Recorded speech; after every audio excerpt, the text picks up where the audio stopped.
دوسروں کی عزت اچھالنے والوں کی ایک دن اپنی عزت بھی چلی جاتی ہے، اس لیے کوشش کریں کہ دوسروں کو ہمیشہ عزت دیں تاکہ آپ کی اپنی عزت بھی محفوظ رہے۔ اگر لوگ تم سے متاثر ہو رہے ہیں تو تکبر نہ کرو، شکر ادا کرو اپنے رب کا جس نے تمہارے عیب چھپا کر تمہیں لوگوں میں معزز بنا رکھا ہے۔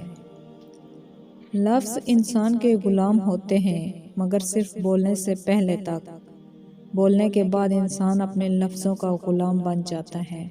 کبھی کبھی کچھ نئے لوگ آپ کی زندگی میں پرانے لوگوں کی قدر دلوانے کے لیے بھی آتے ہیں۔ عورت کو مرد کی خوبصورتی زیادہ متاثر نہیں کرتی۔ عورت ایک تحفظ بھری اور پرسکون زندگی چاہتی ہے۔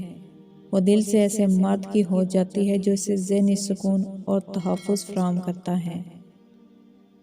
عورت کو سمجھنے کا آسان طریقہ یہ ہے کہ اسے اس وقت غور سے دیکھو جب وہ بول رہی ہو، کیونکہ عورت کا لہجہ ہی عورت کو سمجھنے کا سادہ اور آسان طریقہ ہے۔